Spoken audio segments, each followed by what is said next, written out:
Escribe en los comentarios desde dónde y a qué hora nos ves. Así podré conocerte mejor.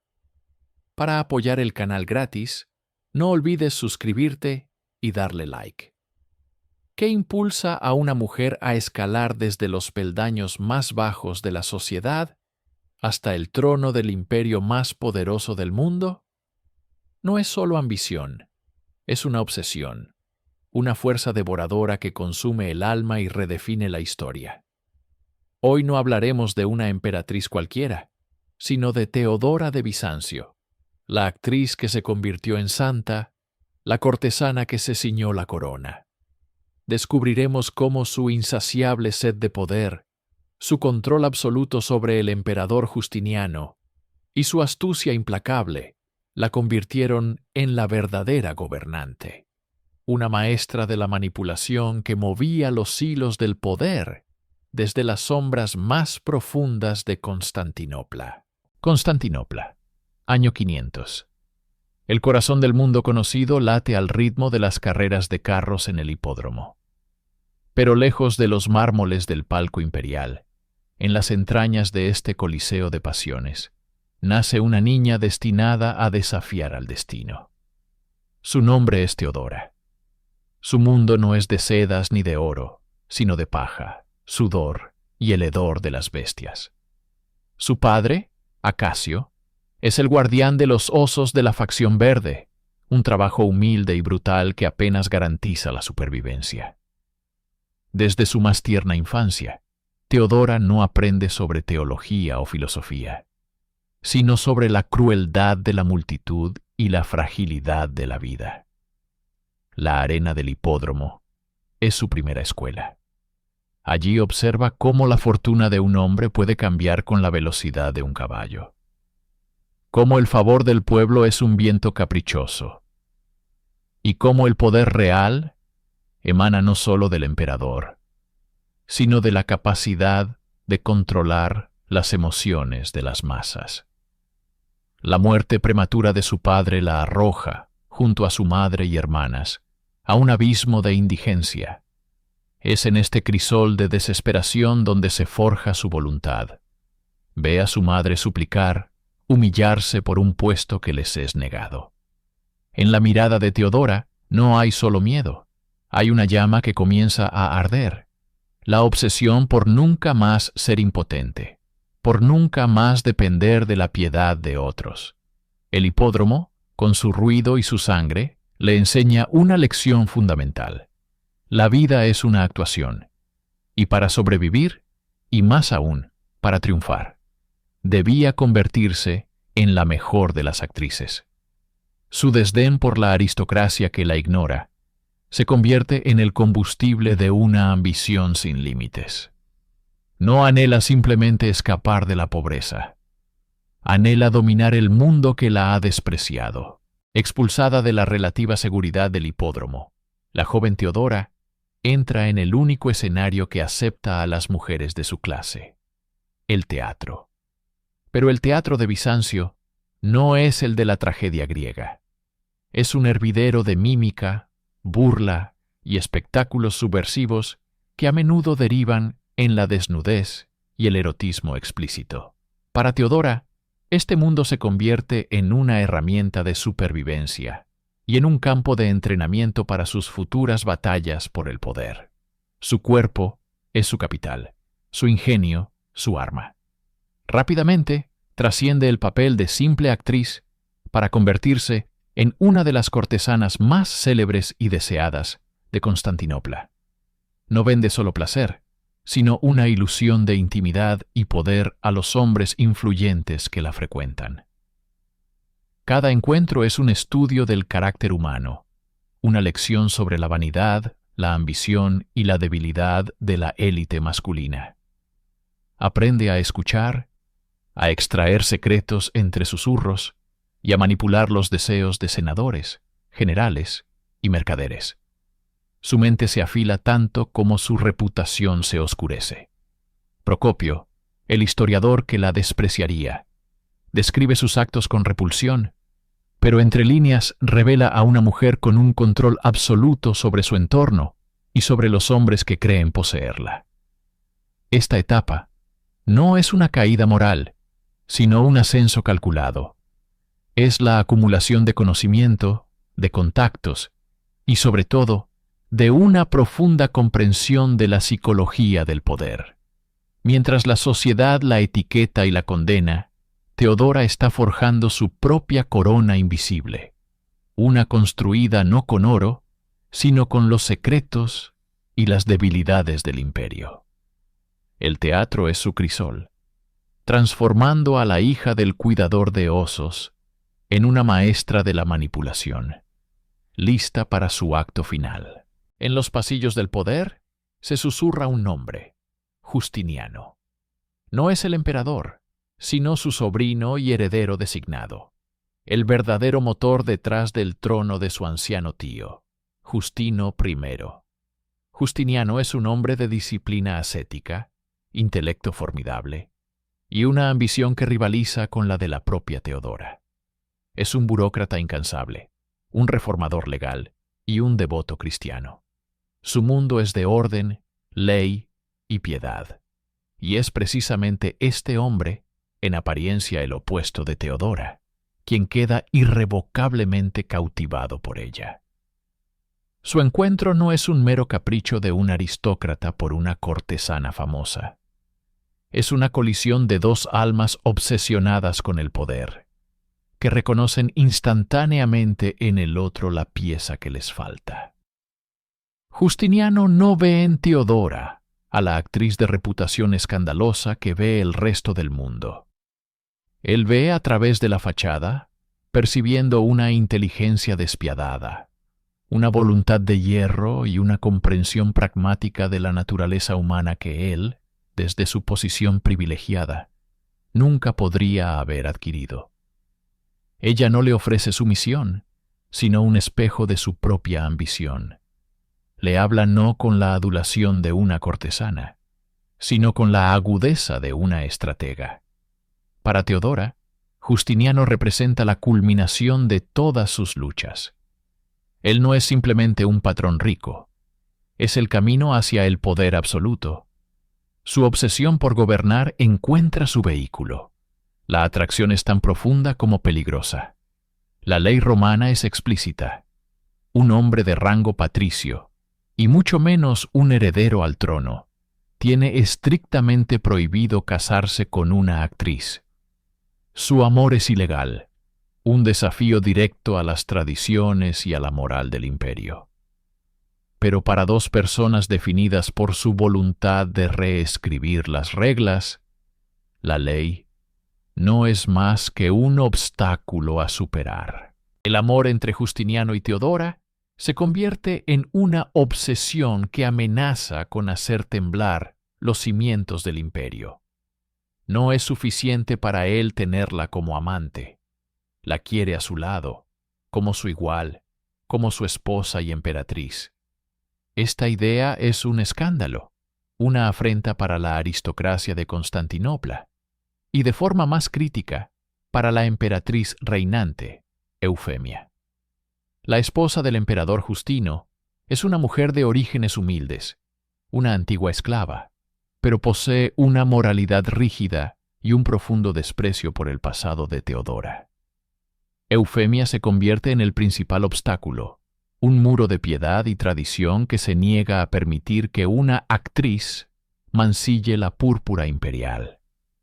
Durante años, Justiniano presiona, argumenta y maniobra, pero mientras Eufemia vive, el matrimonio es imposible. Teodora, por su parte, debe jugar el juego más peligroso de su vida. Se retira de los escenarios, adopta una vida de piedad y discreción, transformando su imagen pública. Es una actuación magistral, diseñada para apaciguar a sus enemigos y demostrar su valía. Sin embargo, bajo esta fachada de conversión se esconde la misma voluntad inquebrantable. La pareja espera, su ambición compartida ardiendo en secreto. La obsesión de Justiniano por ella es tal que está dispuesto a arriesgarlo todo. Su determinación refleja una verdad más profunda. No solo la ama, la necesita. Reconoce que su genio administrativo y militar se complementa perfectamente con la astucia política y el conocimiento de la calle que posee Teodora. Son dos mitades de una misma alma gobernante. Finalmente, en el año 525, la emperatriz Eufemia muere. El último gran obstáculo ha caído. Justiniano no pierde el tiempo. Persuade a su tío, el emperador Justino, para que promulgue una nueva ley que anula la antigua prohibición, permitiendo el matrimonio entre patricios y actrices reformadas. Es un acto legal sin precedentes, un edicto nacido de la obsesión de un hombre por una mujer. El camino al trono está despejado. El amor, o quizás la obsesión de Justiniano por Teodora, se enfrentaba a un muro aparentemente insuperable: la ley del imperio. Una antigua norma, promulgada por el propio Constantino el Grande, prohibía a los hombres de rango senatorial casarse con actrices, prostitutas o mujeres consideradas de baja cuna. Justiniano no era un simple senador. Era el sobrino del emperador, el heredero designado, un patricio en la cúspide de la sociedad bizantina. Teodora, a pesar de su conversión y su vida retirada, llevaba el estigma de su pasado como actriz y cortesana. El imperio se regía por la ley, y esa ley decía que su unión era imposible. Para cualquier otro hombre, habría sido el final. Para Justiniano, fue solo el primer obstáculo a demoler. Su determinación se convirtió en una campaña política y legal. El principal oponente no era un senador rival, sino una mujer, la emperatriz Eufemia, esposa del emperador Justino I. Ella misma, de origen humilde, una antigua esclava, despreciaba a Teodora con una aversión visceral, viendo en ella todo lo que consideraba vulgar y depravado. Mientras Eufemia vivió, el matrimonio fue un sueño imposible. Justiniano esperó, maniobrando en las sombras de la corte, consolidando su poder y la dependencia de su tío en él. La muerte de la emperatriz en el año 524 fue la oportunidad que Justiniano necesitaba. Sin la férrea oposición de su tía, presionó a un anciano y complaciente Justino I. El resultado fue un edicto imperial que cambió el destino. La nueva ley, redactada a la medida de su obsesión, permitía a las antiguas actrices que se habían retirado de la profesión casarse con hombres de cualquier rango, siempre y cuando el emperador lo autorizara. No era una simple reforma. Era la voluntad de un hombre torciendo el brazo de un imperio milenario por la mujer que no podía o no quería abandonar. Con la ley reescrita a su favor, Justiniano y Teodora se casaron en el año 525.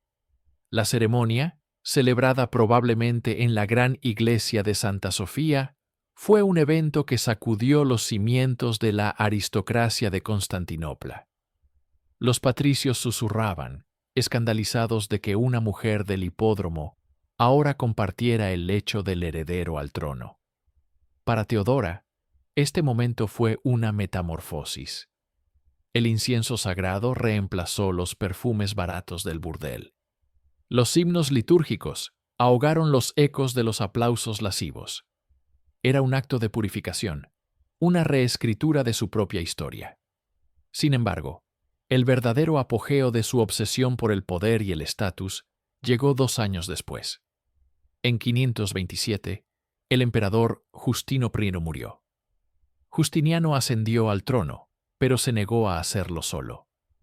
En un acto sin precedentes que demostraba la profundidad de su dependencia y admiración por ella, insistió en que Teodora fuera coronada, no como una simple consorte, sino como augusta, cogobernante y emperatriz por derecho propio. El día de la coronación, el peso del oro y las joyas sobre su cabeza era el peso de la victoria absoluta. La púrpura imperial, un color reservado para los emperadores, envolvía a la mujer que una vez se desnudó por monedas. Cada paso hacia el trono era una bofetada a todos los que la habían despreciado. Este no era el final de su ambición, era el verdadero comienzo. La corona no le otorgó seguridad, sino que despertó en ella una nueva y voraz obsesión, la de ejercer el poder que ahora poseía con una voluntad de hierro, asegurándose de que nadie, nunca más, pudiera volver a considerarla insignificante. La cortesana había muerto. La emperatriz había nacido. Una vez coronada, Teodora no se convirtió en una figura decorativa. Se transformó en el centro de gravedad oculto del poder imperial. Mientras Justiniano trabajaba incansablemente en sus grandes proyectos, legislando, construyendo y guerreando, Teodora construía su propio imperio dentro del palacio. Se convirtió en el susurro constante en el oído del emperador, una influencia tan profunda que muchos historiadores, como el resentido Procopio, argumentarían que era ella quien realmente gobernaba. Su método no era el decreto público, sino la maniobra privada y la influencia personal. Estableció su propia corte, recibió a embajadores y dignatarios, y tejió una vasta red de espías que le informaban de cada complot y cada conversación relevante en la capital. Su inteligencia era su arma más afilada. Comprendía la psicología de sus enemigos y la lealtad de sus aliados. Justiniano, un hombre de intelecto formidable, pero a menudo indeciso, dependía de la claridad y la crueldad de su juicio. Su relación era una simbiosis de poder. Él era la mente legal y la cara pública. Ella era la voluntad de acero y la estratega política. Un ejemplo temprano y claro de su poder independiente fue su firme apoyo a los monofisitas, una facción cristiana considerada herética por la ortodoxia estatal que Justiniano defendía oficialmente. Mientras Justiniano los perseguía, Teodora les ofrecía protección, refugio en sus palacios e influencia en la corte.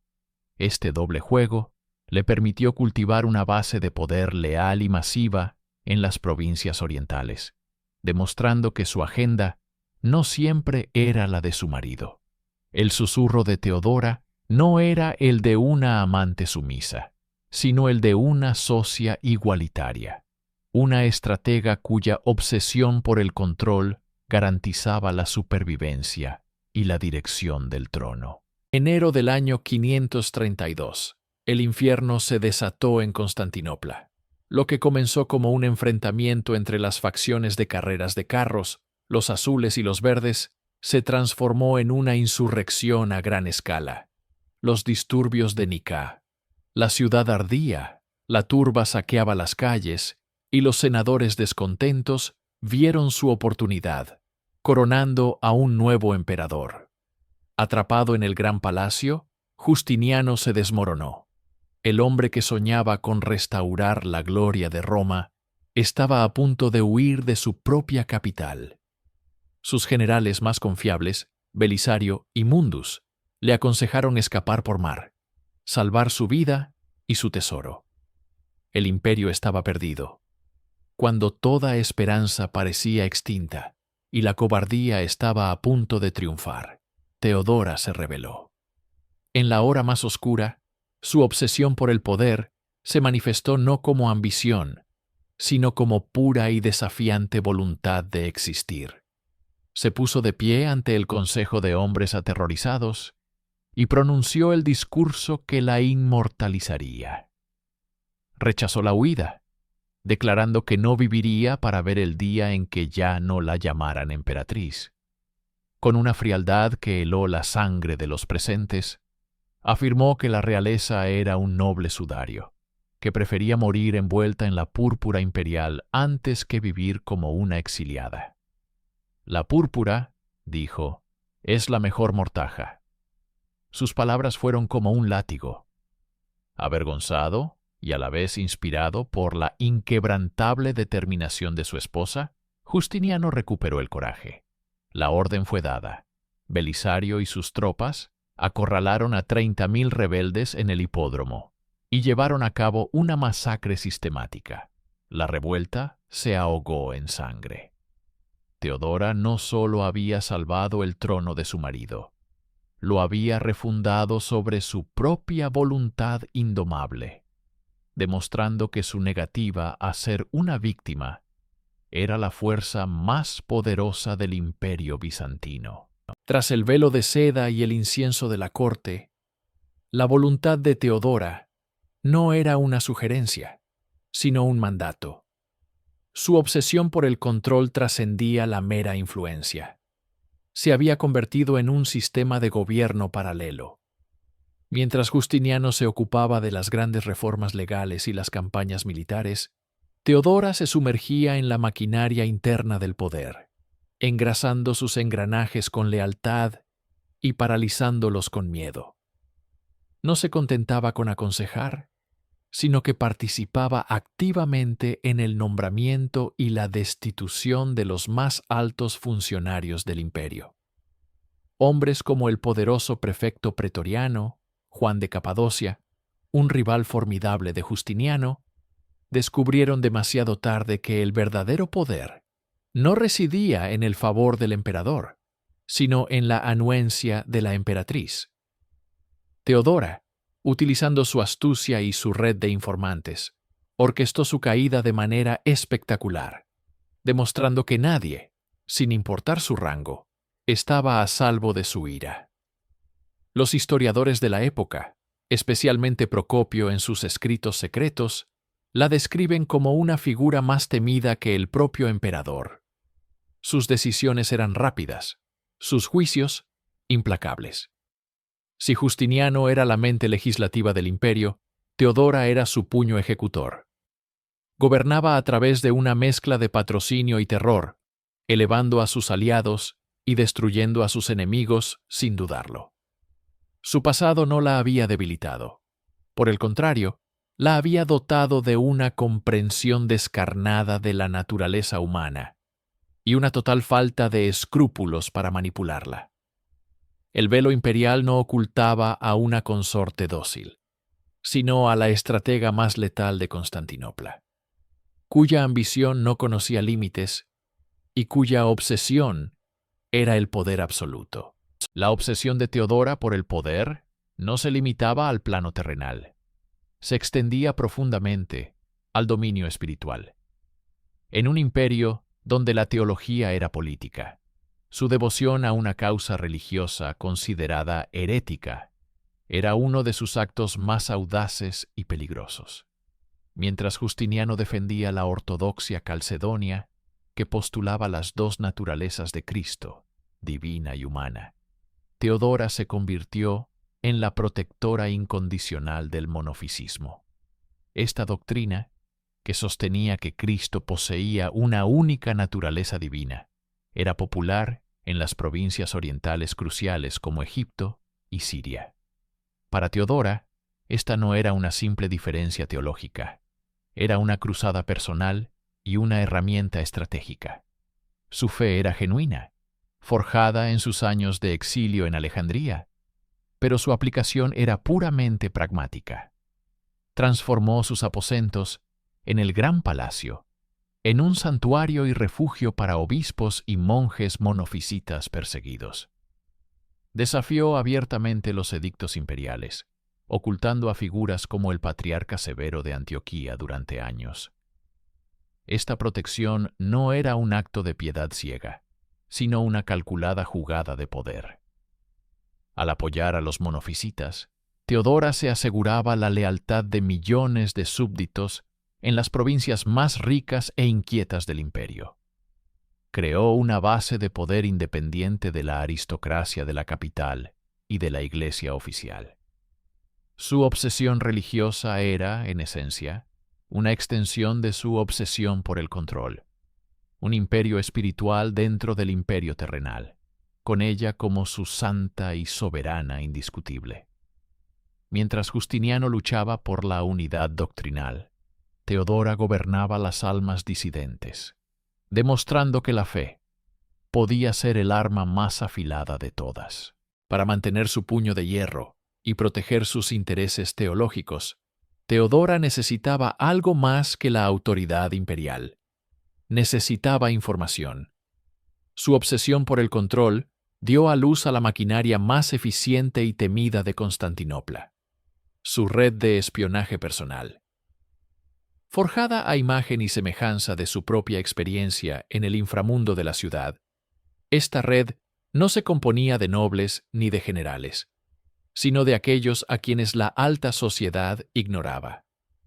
Eunucos que servían el vino en los banquetes, exactrices que conocían los secretos de alcoba de los senadores, mercaderes que escuchaban conversaciones en los puertos y monjes que viajaban por las provincias. Eran sus ojos y oídos, invisibles pero omnipresentes. Esta red no era un servicio de inteligencia pasivo, era un arma proactiva. A través de ella, Teodora se anticipaba a las conspiraciones antes de que se materializaran. Descubría la corrupción en los lugares más insospechados y reunía información comprometedora sobre sus rivales, que utilizaba con una precisión quirúrgica. Su conocimiento era su poder. Sabía quién era infiel a su esposa, quién estaba endeudado y quién albergaba ambiciones secretas.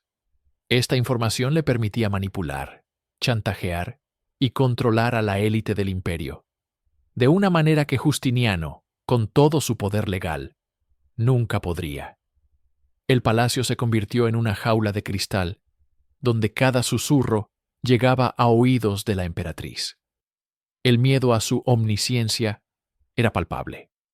Procopio relata cómo los hombres poderosos temían hablar incluso en sus propias casas, convencidos de que las paredes mismas servían a Teodora. Su red de espías era la manifestación última de su paranoia y su genio.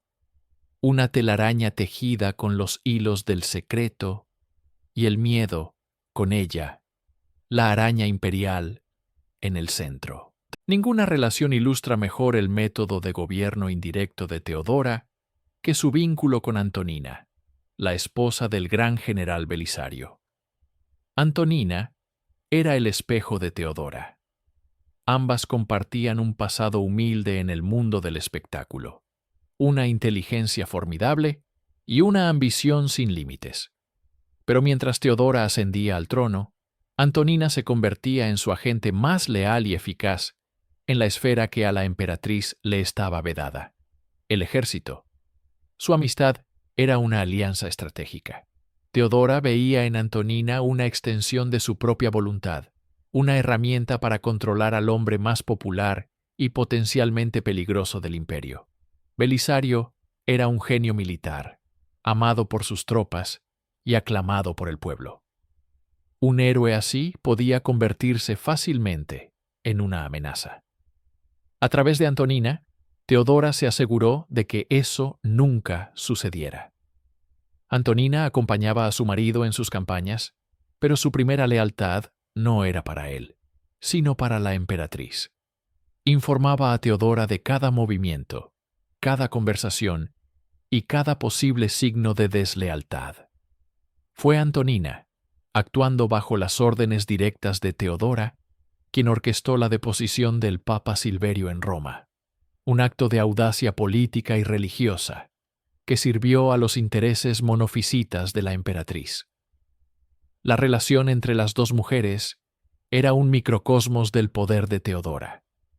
Ella controlaba a Antonina, quien a su vez controlaba a Belisario. Era una cadena de mando invisible y personal que anulaba la jerarquía militar oficial.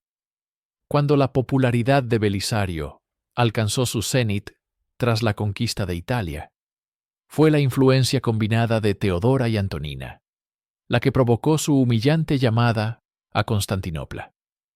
Era un claro mensaje. No había poder en el imperio, ni siquiera el ganado en el campo de batalla, que no estuviera sujeto a la obsesiva vigilancia y el control absoluto de la emperatriz. La obsesión de Teodora por el control no conocía fronteras, ni siquiera las sagradas. Su poder terrenal buscaba someter también el poder celestial, o al menos a sus representantes en la tierra. El epicentro de esta confrontación fue la mismísima Roma, recién reconquistada por su general Belisario, y el trono de San Pedro. Teodora era una devota monofisita, una creencia que la ortodoxia de Calcedonia, defendida por el papado, consideraba una herejía. Para ella, esta no era una simple disputa teológica. Era un desafío directo a su autoridad espiritual y a la cohesión de su visión del imperio. El Papa Silverio, firme en su doctrina, representaba un obstáculo formidable. Pero para Teodora, los obstáculos no se sorteaban, se demolían. En una maniobra de audacia inaudita, activó su red de lealtades. Su confidente, Antonina, esposa de Belisario, fue la ejecutora perfecta. Juntas, urdieron una trama que acusaba a Silverio de traición, de conspirar con los godos para entregar Roma. La acusación era endeble, pero en un clima de guerra y paranoia, fue suficiente. Belisario, presionado por su esposa, y por extensión, por la emperatriz, cumplió las órdenes.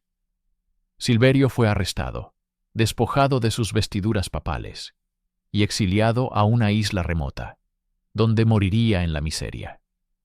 En su lugar, Teodora instaló a su candidato, Vigilio, quien le había prometido apoyar su causa monofisita. Había logrado lo impensable, deponer a un papa y nombrar a su sucesor. Este acto no fue solo la victoria de una facción teológica, fue la demostración de que su voluntad podía doblegar la institución más poderosa de Occidente. Su obsesión por el control total la había convertido en una hacedora de papas, una titiritera divina que movía los hilos del poder desde Constantinopla hasta Roma. Si la intriga era la daga de Teodora, el oro era su ejército silencioso. Ella comprendió, con una agudeza que pocos de sus contemporáneos poseían, que la lealtad comprada podía ser tan firme como la inspirada por el miedo. Su fortuna personal, acumulada a través de medios que sus detractores nunca dejaron de cuestionar, no fue un mero instrumento de lujo, sino un arma política de precisión quirúrgica. Mientras Justiniano financiaba grandes campañas militares, Teodora invertía en la infraestructura del poder blando. Su patrocinio se extendió por todo el imperio, financiando la construcción de iglesias, hospitales y conventos. El más famoso de ellos, el convento de la Metanoia, ofrecía refugio a ex-prostitutas, un proyecto que resonaba con su propio pasado y que, a la vez, creaba una legión de mujeres que le debían su vida y su salvación. Cada ladrillo colocado, cada mosaico instalado con su oro, era una declaración de su piedad y, más importante, de su influencia. Estos establecimientos se convirtieron en nodos de su red de información. Los abades, obispos y monjas que se beneficiaban de su generosidad eran sus ojos y oídos en las provincias, reportándole directamente, a menudo sin pasar por la burocracia imperial. Su obsesión no era solo acumular riqueza, sino transmutarla en poder. El oro le permitía construir una base de apoyo independiente, una estructura de poder paralela a la de Justiniano. Era una forma de gobierno en la sombra, donde la gratitud y la deuda eran las cadenas invisibles que ataban a miles de personas a su voluntad.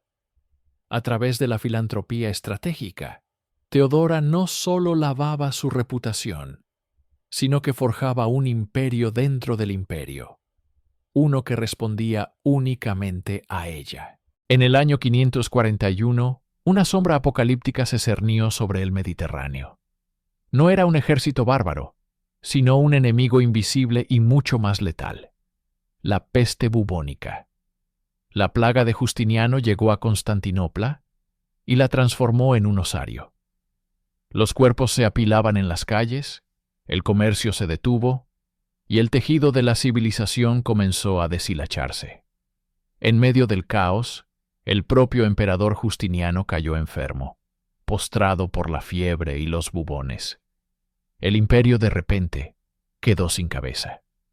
Fue en este vacío de poder, en este escenario de terror y desesperación, donde la verdadera naturaleza de Teodora se reveló en su totalidad.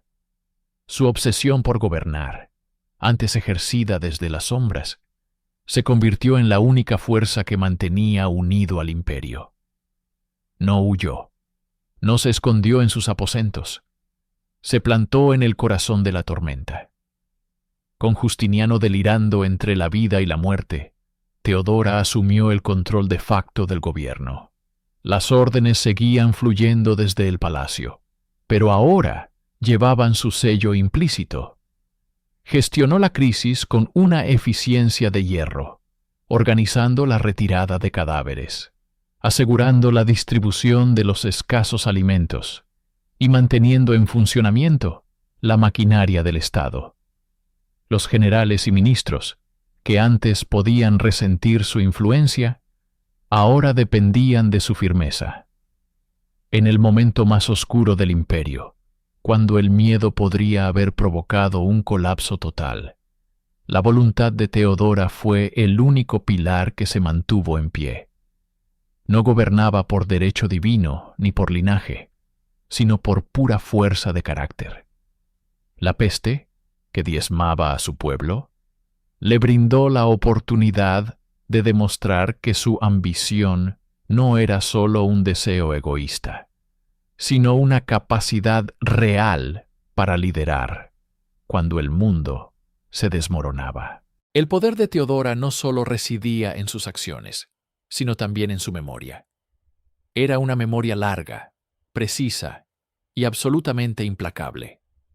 Para ella, el poder no consistía únicamente en recompensar a los leales, sino en garantizar que los desleales recibieran su castigo, sin importar cuánto tiempo tuviera que esperar. Su obsesión por el control exigía que ninguna afrenta quedara sin respuesta, transformando la venganza en un calculado instrumento de Estado.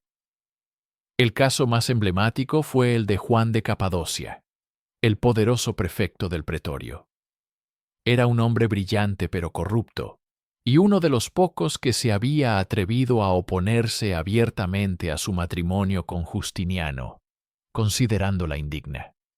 Teodora nunca lo olvidó. Durante años observó y esperó, como una depredadora acechando a su presa. Mientras Juan acumulaba poder y enemigos, ella tejía pacientemente su red. La oportunidad llegó a través de su leal Antonina. Juntas, idearon una trampa perfecta. Hicieron creer a Juan que Antonina estaba dispuesta a traicionar a Belisario y conspirar con él contra el trono. Cegado por la ambición, Juan acudió a una cita secreta cerca de Calcedonia. Allí, en lugar de una conspiradora, encontró a los guardias imperiales. La caída fue total y brutal.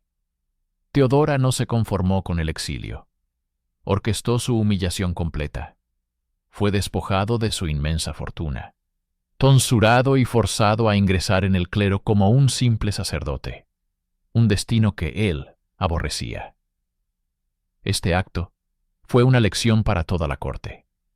Demostraba que la emperatriz tenía un alcance ilimitado y una paciencia infinita.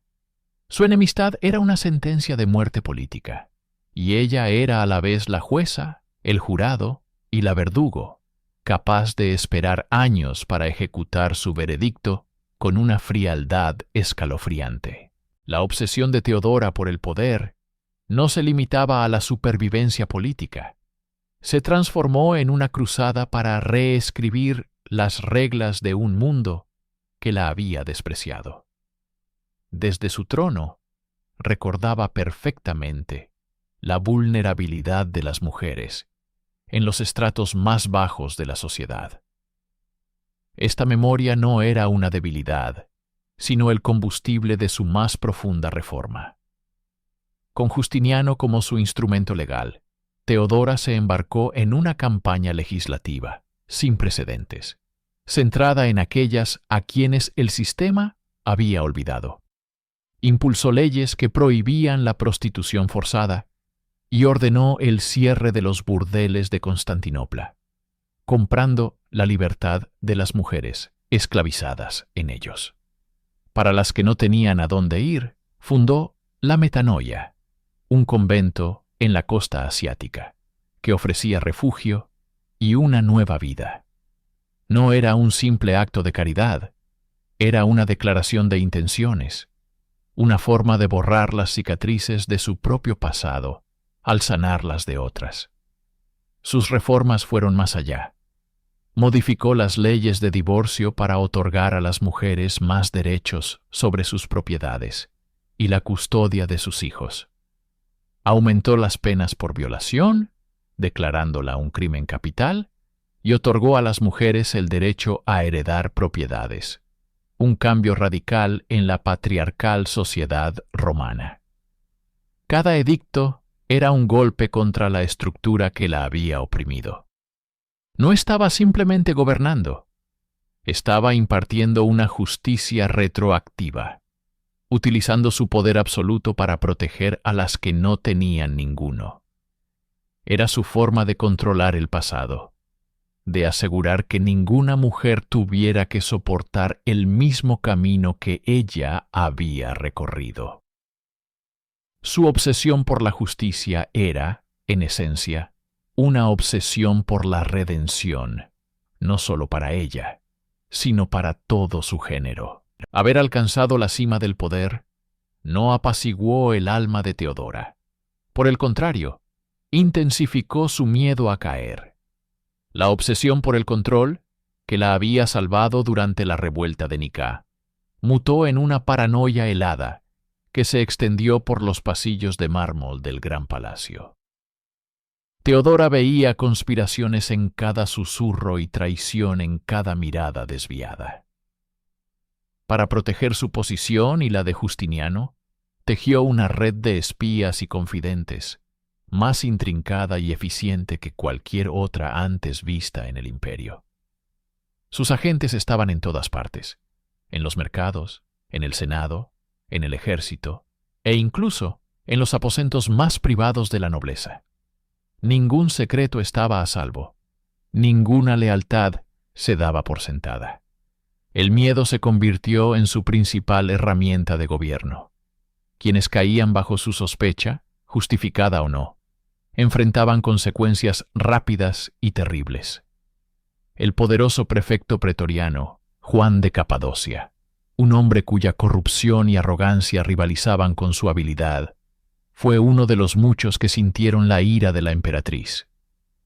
Teodora orquestó una elaborada trampa para exponer su deslealtad, despojándolo de su poder y su inmensa fortuna, y exiliándolo a una vida monástica. Este acto fue una demostración brutal de su alcance. La atmósfera en la corte se volvió sofocante. Los cortesanos medían cada palabra, conscientes de que los oídos de la emperatriz estaban siempre presentes. Teodora, la superviviente, se había convertido en la cazadora. Su obsesión por la seguridad la llevó a gobernar desde las sombras, no solo como consejera, sino como la vigilante suprema, una figura temida cuyo juicio podía significar la ruina o la muerte. El poder absoluto no le había traído paz, sino una vigilancia eterna. Ni el poder imperial ni la voluntad de hierro podían detener el avance de la enfermedad. En sus últimos años, Teodora se enfrentó a un enemigo que no podía intimidar, exiliar o ejecutar. Un cáncer, según relata el historiador Procopio, que consumía su cuerpo lentamente. Sin embargo, su obsesión por gobernar no disminuyó.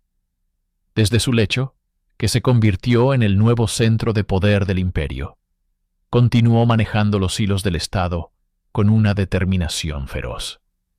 Su mente permanecía tan afilada como siempre, y su influencia sobre Justiniano era inquebrantable. A medida que su cuerpo se debilitaba, su enfoque se agudizaba, concentrándose en asegurar el futuro del imperio y su legado. Dictaba cartas, recibía a generales y diplomáticos y aconsejaba a su esposo en cada decisión crucial. Su enfermedad no fue un retiro, sino una intensificación de su rol.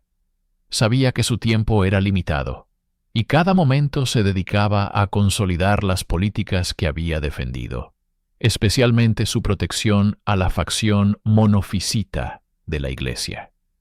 Su lucha religiosa era también una lucha política, una forma de mantener el equilibrio en las volátiles provincias orientales. Justiniano, devastado por verla sufrir, dependía de ella más que nunca. Su presencia, aunque frágil, era la roca sobre la que se apoyaba. Su muerte en el año 548, a la edad de 48 años, fue un cataclismo para el emperador y el imperio. Justiniano quedó sumido en un profundo duelo, vistiendo de luto por el resto de su vida, y nunca volviéndose a casar. En su último acto, Teodora no se desvaneció.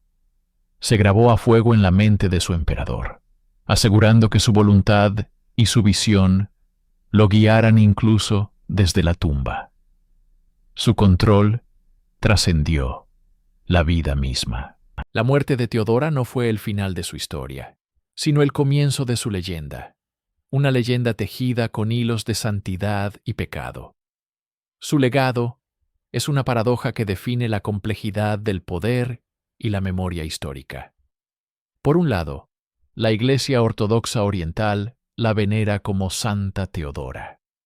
La recuerdan como la emperatriz piadosa que protegió a los monofisitas de la persecución, que construyó iglesias y conventos y que defendió la fe con la misma ferocidad con la que defendió su corona. En los iconos, su rostro está enmarcado por un halo dorado, una imagen de devoción y rectitud. Para millones de fieles, ella es un pilar de la fe, una cogobernante justa cuyo nombre se invoca en las oraciones. Por otro lado, emerge la figura pintada por su contemporáneo, Procopio de Cesarea. En su Historia secreta, un texto virulento escrito para ser publicado tras su muerte, Teodora es una déspota manipuladora, una mujer de apetitos insaciables y crueldad sin límites, salida de las profundidades de un burdel para corromper el trono. Esta es la Teodora de la intriga, la que destruía a sus enemigos con un placer sádico, y cuyo control sobre Justiniano era absoluto y pernicioso. ¿Cuál de las dos es la verdadera Teodora? La respuesta, probablemente, es que ambas lo son. Era una mujer forjada en la brutalidad y la supervivencia, que usó cada arma a su disposición: su inteligencia, su fe, su crueldad y su encanto. Su obsesión por el poder la llevó a actos de gran justicia y de terrible paranoia. Es santa y manipuladora, redentora y vengativa. Su legado no es una respuesta simple, sino una pregunta eterna sobre la naturaleza de una mujer que se negó a ser definida por su origen y, en cambio, obligó al mundo a recordarla en sus propios y contradictorios términos.